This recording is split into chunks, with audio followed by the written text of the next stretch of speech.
Hello, this is mathjazz from Almost Cool, and I am here with a mathematician. Hello, world. Yes, hello world. And so, today we're going to continue building the Yiheyuan courtyard. And you said you have all of the building materials that I need in the yellow chest, right? That is correct. Wonderful. I will begin building then. Looks like Okay. there is no coal in this chest. We already have the coal down. Oh, I see. Okay. Mm-hmm. So I just need to place this red wool in these places. Uh-huh. Okay, that's not too bad. Right as I forget how to count.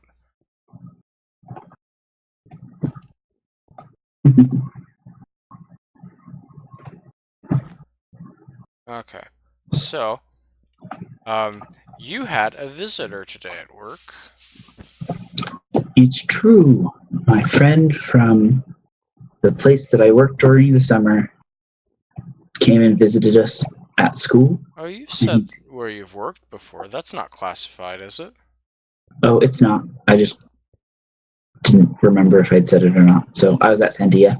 So we had somebody come, and they're going to give a talk at our university tomorrow. And hopefully it will be very good. I hope it'll be very good too, because I have to listen to it.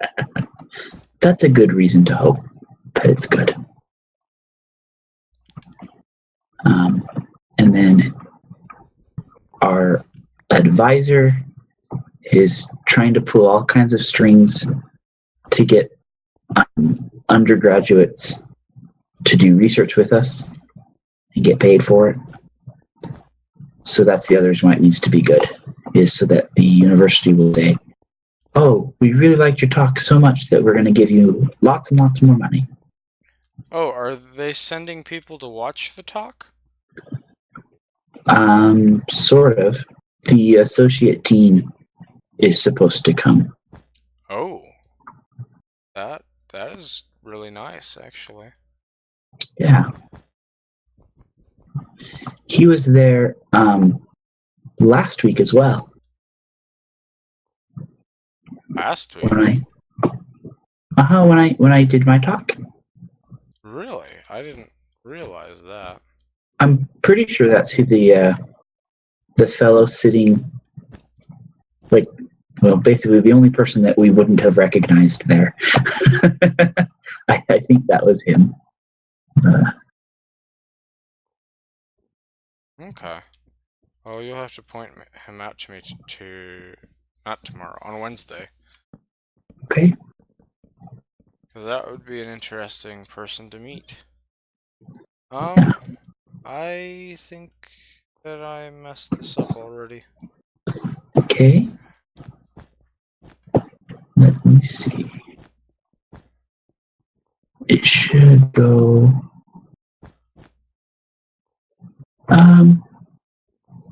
Let's see. Here's the center. There should be a red wool here. Here? And a red wool. And a red wool here where I'm jumping. Okay. I think. Let me. Yep. And then 1, 2, 3. Yeah. Now you got it. There you go. Oh. Yeah. So the pattern. I'm 3 years into my PhD, and I can't read a diagram or count. Well, these are hard diagrams. Wait, hang on. Something else is wonky. 1, 2, 3. There. These are over too far, I think. Yeah. Because the pattern is it's 4 in a line, 4 on the diagonal, and then 4 on the line. Oh. Okay. 1, 2, 3, 4. Yep, and then add 4 to the diagonal. 4. 1, and then 2, 3, 4. Perfect. And then here I'm going to give you a red wool because I picked one up from you by accident.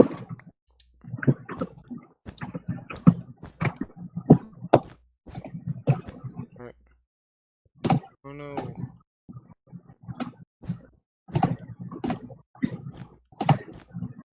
Well, that is really exciting. Yeah, we did, and we've had I think a good number of people, undergraduates, express interest in doing research.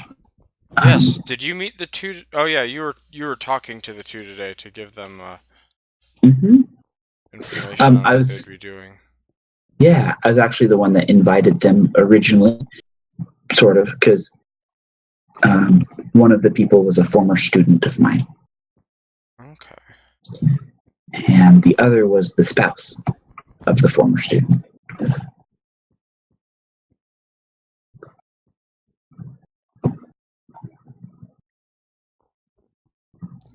Well, I hope that they join, and then I hope you can introduce me, because they seemed like smart people the few moments that I spoke to them before leaving to teach class. Yeah, yeah. The former student before I went to Sandia and did all this research. Um, he, that's not the sentence I want. Here we go. The student had been my student just this last spring. So right before I went to Sandia. And so I had the opportunity several times to discuss persistent homology and other ideas with several of my students because they kept asking that question of, so what do you do for math research? Well, you pick a problem and you think about it really hard for a long time until you have an answer. And they didn't like that answer, so they said, well, like you specifically, like what are you researching? So, oh, I do research in topology. And they didn't like that answer. They said, well, what's topology? It's math without numbers. And that opens a whole can of worms. So eventually I just ended up caving, telling them, okay, this is what homology is, and this is what persistent homology is, and this is how you calculate it, and this is why it's great and solves everyone's problems on everything. And then they're like, oh, that's cool. So what kind of problems are you going to solve? I don't know yet, guys. I'm going to go to Sandia and learn that, and I'll tell you later. Oh, okay.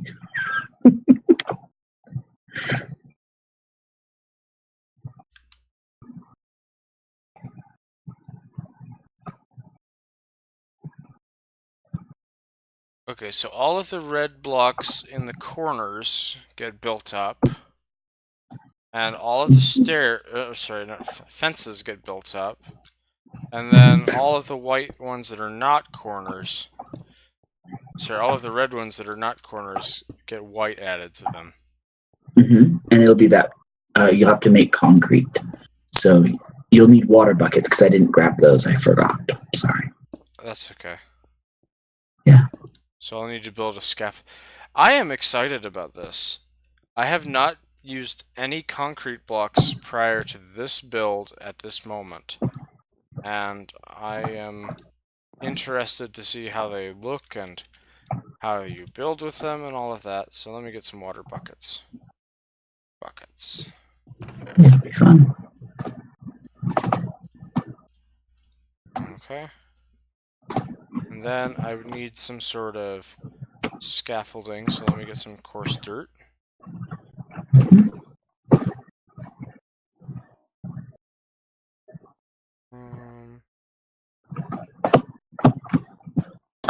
There's our dirt.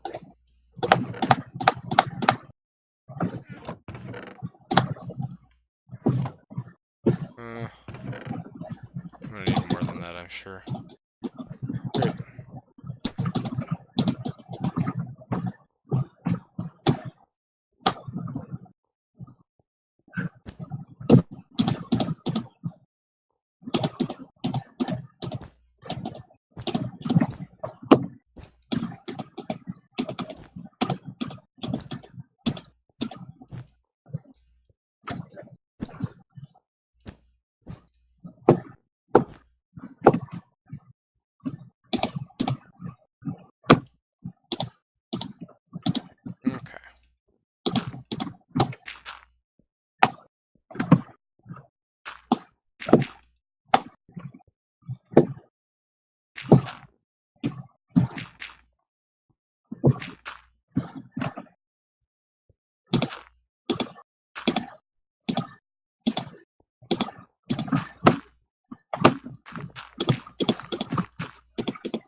So, I don't know if I've announced this on the channel yet. At least not in a Minecraft live stream. But I passed my last PhD qualifying exam last week. I mean, I took it the week before, but I found my results out last week. It's true. That was really exciting.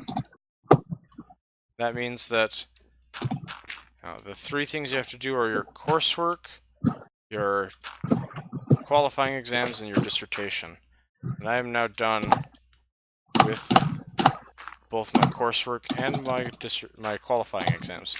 All I need to do is my dissertation, and then I am graduated, and I become Dr. Mathjazz. Unless your advisor decides to make you do an oral exam. He won't. Yeah, well, he definitely wouldn't have if a certain person, you, hadn't told him that he could. Well, that's not exactly how the story went. So, of course it isn't, but that's the more fun way to say it. So, what happened was, I was celebrating in my office with the mathematician and a few of our other coworkers, and our advisor happened to be in the office as well. And I said, now that I'm done with this, I have nothing else I need to do except my dissertation. And our mutual advisor said, no, you still have the oral exam to do. And I said, what oral exam? That's not part of our program. And he said, oh yeah, we should knock out the oral exam quickly because then you won't have time to forget all of the stuff that you learned for the qualifying exam.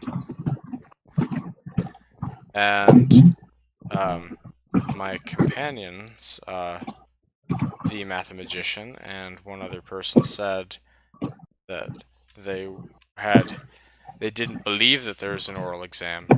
And so we went and we checked with the graduate advisor, and the graduate advisor said, if there's an if your advisor wants you to have an oral exam, he may say so, but that does not mean that it has any academic bearing on your position at the university or your graduation.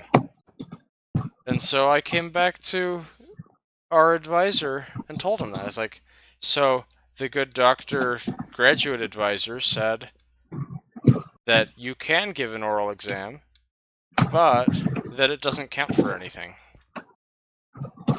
And of course,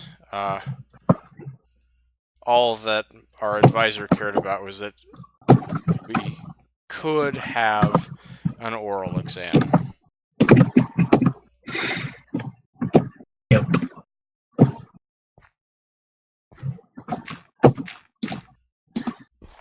And that is why someday I must teach you the same wisdom that I taught my visitor. What's that? Well, you see, when you make a mathematical statement, you want to make sure that it is absolutely true. But when dealing with a mathematician, it is oftentimes beneficial to ensure that your statement is not the absolute truth. You taught that to our Sandia guy? Yes, I did. Why?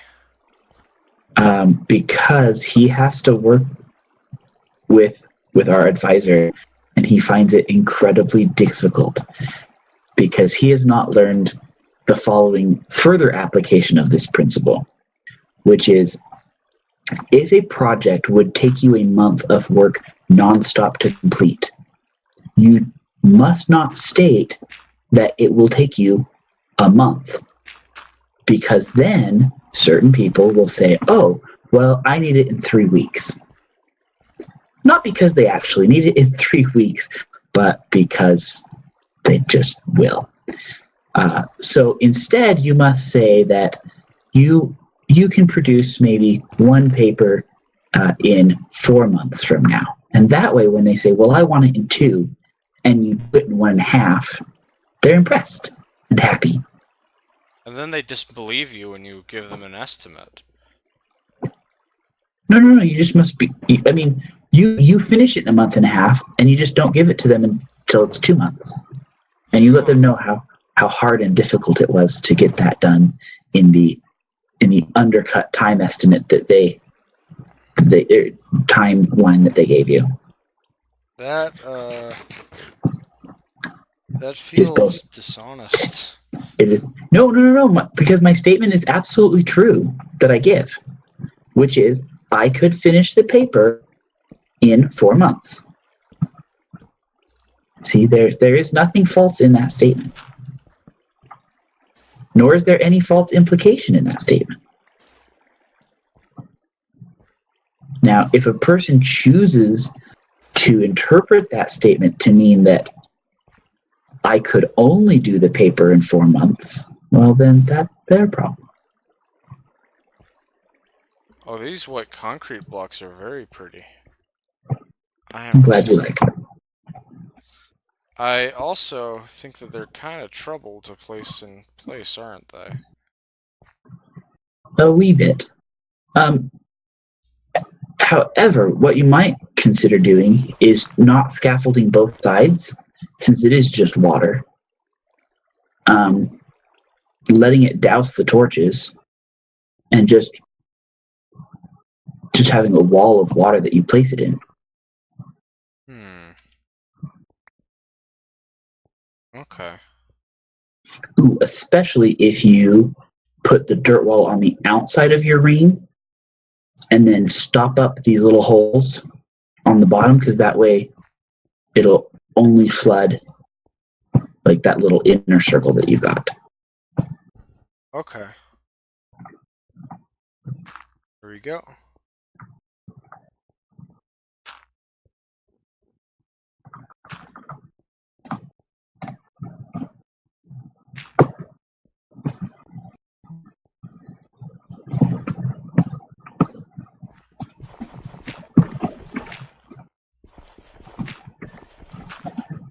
Okay, so what we want is to go like this.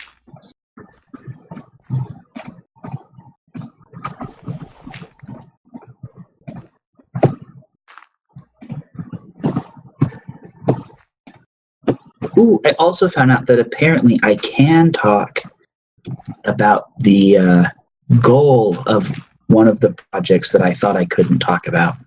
I just can't tell you like which things we applied it to, so that's exciting. Ooh. So with this persistent homology concept,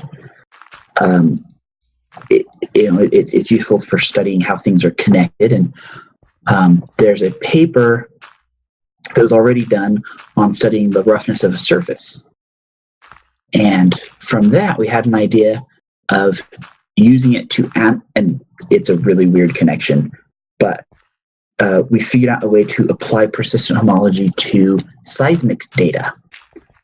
So when there's an earthquake or an explosion or whatever that's measured by a seismometer, you get this signal, and we can apply persistent homology to it to get a characterization of what that signal is shaped like. And our hope is that it retains a sufficient amount of information about the event that caused the signal that you'd be able to tell whether it was an earthquake of a certain type, so there's different types of earthquakes, or if it were an explosion, or if it were a cave-in somewhere, because each one of those has a different mechanism that generates the signal, and so the signal should have slightly different properties. That's pretty interesting. Yeah. Hashtag not a geologist, so I'm only explaining the bit that they explained to me. I can tell you how the math works, but that's why they think it has a cool application. And we used this method on several actual events of interest that Sandia has, that they're like, we would really, really like to know whether these certain things were earthquakes or not. And we used it, and it seems to have worked correctly. in that it could tell the difference between whether something was an explosion or an earthquake. So it was exciting. That's cool. Yeah. And do you remember when I was the one that thought that applied math was cool and you thought it was not what you wanted to do? Oh, I still think it's not what I want to do. Let us make no illusions about that. To the contrary.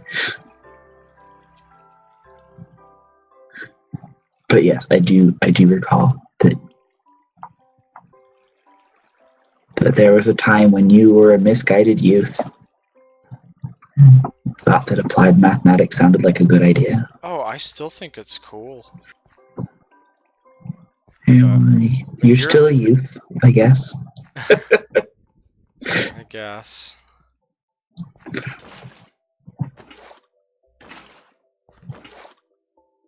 Hey, guess what? What? The outer ring courtyard thing is done. Cool. So I removed the dirt scaffolding leading up to it.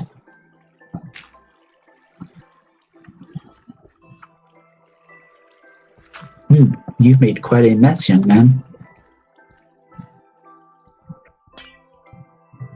You made ice? Yeah. Because it's a snow biome. Like, I didn't deliberately try to make ice, it's just that ice is what happens when you let the water sit too long. Let's see, can I get up there? Do.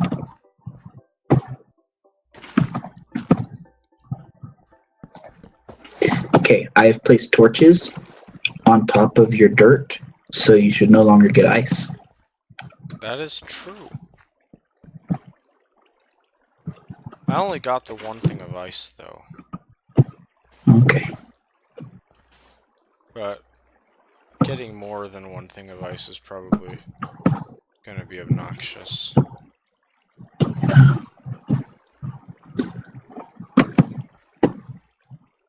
Oh, Well, it is time to wrap up the episode. okay. It is looking very nice on this side. Yeah. We'll get all of this concrete ring put up, and then we will be done, I think, with this level, or this region. Okay, so see you next time, YouTube land. Bye! Bye.